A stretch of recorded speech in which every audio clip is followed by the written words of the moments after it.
The reading is from the Holy Gospel according to Matthew. Let us be attentive. Glory to you, O Lord.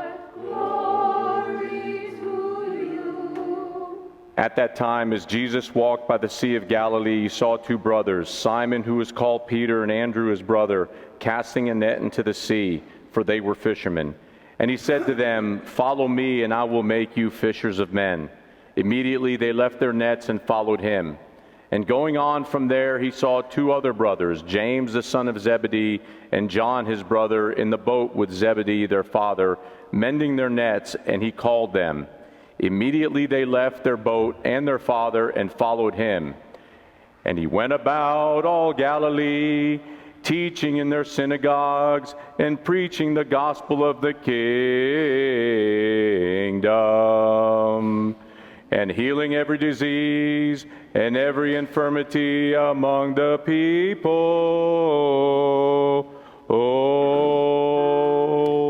In the name of the Father, and of the Son, and of the Holy Spirit, Amen. Good morning, everyone. Kalimeras. It is good to be back in Texas. As many of you know, I was gone for 2 weeks, traveling with my older two sons. We went to Europe, we went to Greece, and had a great experience. We got to do so many things together. We got to see and experience so many life-changing things. We got to climb the Acropolis and look out across Athens and imagine how beautiful that it must have been in yesteryear. We got to go to the tombs of saints to venerate bodies of saints who had not decomposed. We got to venerate miraculous icons. Those were weeping myrrh. We had the opportunity to go to the village of our ancestry, where there are more goats than people. We had the chance to even go to the historic monasteries of Meteora. We had the chance to do so many things. Things were going great. I was even driving a rental car all throughout Greece and wasn't afraid. I was able to take those switchback turns up and down the mountains of not only the island Kefalonia, but also the region of Thessaly, and I didn't crash once. I didn't fall off any yet. Things were going magnificently, and then day 10 hit. Day 10 hit. We're starting to get a little bit homesick with a close friend who's a priest, a living saint in Thessaloniki. He said, "Why don't we go up north near the border, and they have the natural mineral hot springs there. It'll be good, and we'll take a little bath." I looked at him and I said, "Seriously?" He said, No, trust me, it's going to be good." I said, "Okay, I trust you." And we drove up there, and it was just past dusk. It was getting a little bit dark, and we're in a very agricultural, rural area. Nothing but cherry trees all around us. And as we're driving, and I'm still feeling good because I've been driving throughout Greece for 10 days, and I haven't flinched once. But we're on a little road that's about this narrow. And we're driving, and a truck comes driving at us, and he's going faster than we are. And I say, "There's not room on this road for both of us." And so I start to veer off to the right. He doesn't veer at all. So I have to veer a little bit more, and then we heard it. The car went into a drainage ditch. It was high-centered. The driver's side wheel was about 4 feet up in the air. The front passenger was down into a ditch. I said, "What just happened?" 10 days of phenomenal experience in my psyche all just went down the drain. I was done. I wanted to get back to Katy, Texas, faster than anything else in the world. I said, "I want out of here. I don't like it anymore. I'm done." What a spoiled brat. What an entitled attitude.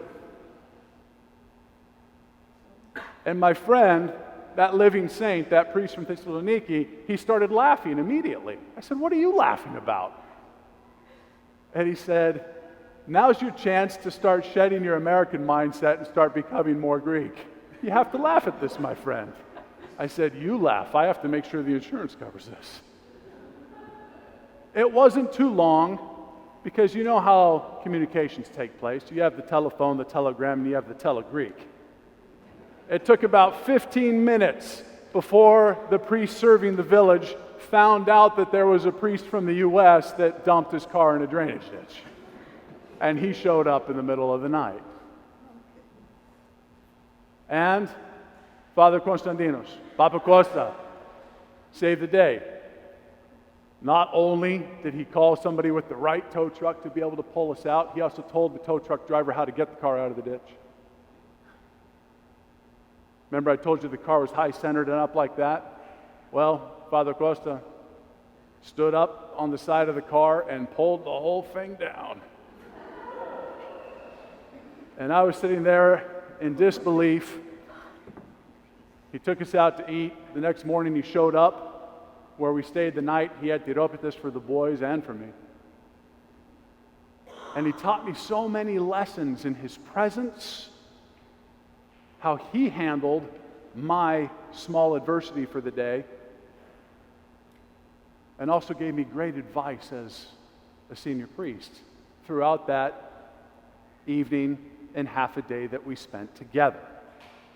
And then I reflected back afterwards, and I say, 10 days of amazing, one inconvenience. I was ready to throw the whole experience out the window in terms of my psyche. Yet because one Christ-centered individual showed up, everything was redeemed. You see, the lesson is that life will always throw adversity at us.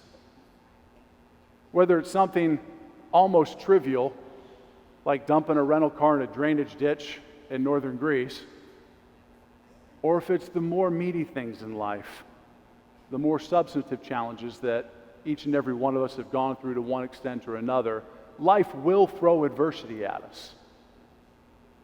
It doesn't mean that all the good now is out the window. What has to change is how we view life. What has to change is how it is that we choose to look from a 30,000-foot view at all of the experiences of life. And if we can be focused on Jesus Christ, then no matter what the adversity is, it will always be a net positive. No matter what challenge we're being called to go through, we will come through it substantively more edified than ever before. But the key is Christ. Now, we don't seem to always be focused enough to maintain that consciousness. I wasn't on day 10. I was ready to throw out 10 days of great because of one little piece of adversity. But God wasn't going to allow me to do that, and so he sent Papa Costa out to save the day. The lesson for us is, in our life, how can we maintain focus on Christ? And when we see other people who are around us who are perhaps veering off of focus, how can we be the Papa Costa? How can we be that Father Konstantinos who shows up with the experience, with perhaps the words, but definitely the actions in the presence of God to help other people stay on course? The world is beautiful and great. Is it filled with challenge? Absolutely. But we're called to focus on Jesus Christ and through him look at the world and the life and the experiences that fill it. And if we do that, the world will become a much better place for every single one of us. Now, we're called to live this way every day. That happened to me on day 10. On day 13, I was feeling good again. And then we fly out, we land in Germany, we're waiting for our connection, and 15 minutes before we board, the announcement comes. Flight to Houston's canceled. And we had to wait a whole 24 hours to hopefully get on another plane.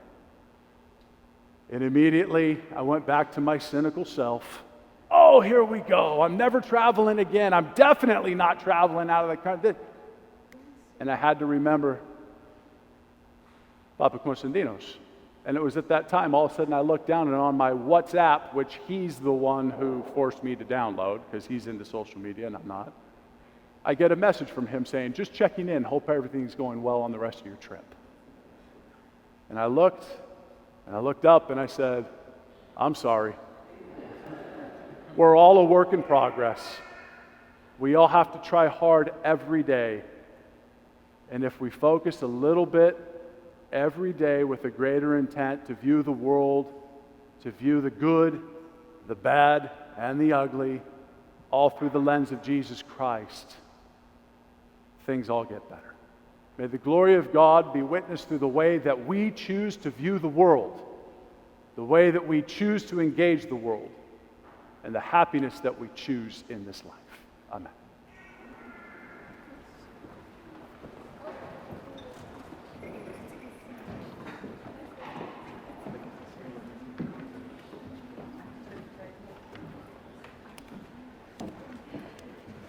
Good morning, everyone. Kalimera σας.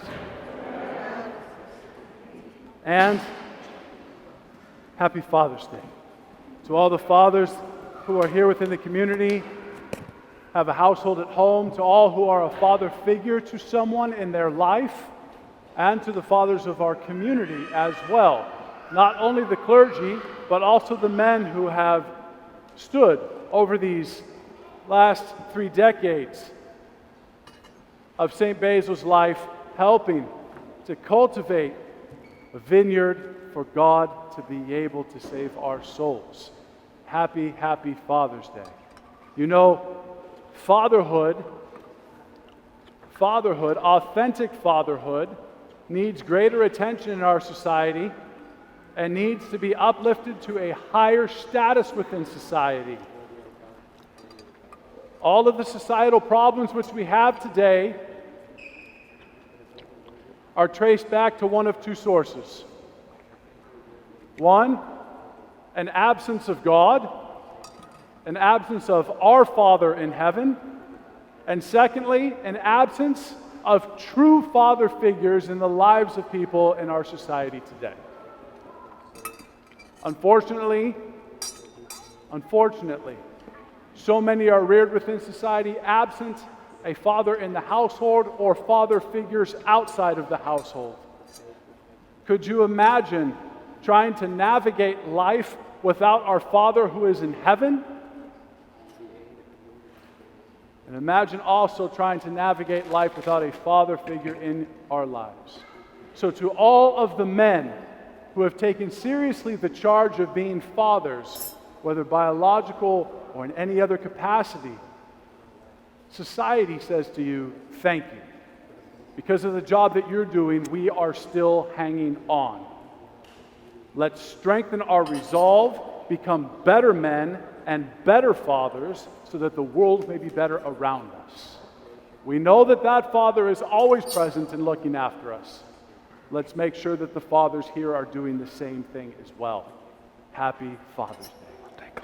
The last announcement that I have has to do with our choir. It was wonderful to have our choir here. During the summer, we're going to be going back and forth between the choir singing and also having chanters on some Sundays as well. When we go over to the hall today, you'll see flyers around on the different tables. We need more voices in the choir. Not because the voices that are up there aren't doing the job. That's not the case. It's because there's more empty seats left up there. And I'd like to see it full.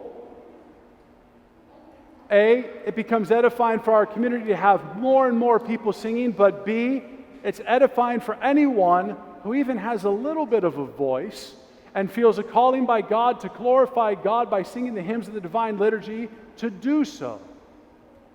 What a beautiful experience within a Christian pilgrimage to be able to help lead worship inside of the Divine Liturgy. And so, when you navigate over to the hall, you'll see flyers around, you'll see our choir members, you'll see our choir director, Miss Miriam, there as well. Please talk to them. If you've got a great voice, awesome. If you already know how to read music, even better. If you don't have a great voice, that's fine. God gave it to you so He can be the one to listen to it on Sunday. And if you don't know how to read music yet, that's fine too, because you'll learn in the choir. It doesn't matter where you start from, other than with a desire to glorify God. If you can begin with that, then you can become a beautiful member of our St. Basil's choir. So please, in the hall today and any other time, seek out one of our choir members, our choir director, and let's see those seats full upstairs by the fall. May God be with us this day and always. Once again, happy Father's Day. Please come forward to receive Undividon and treat your dads good today. God bless.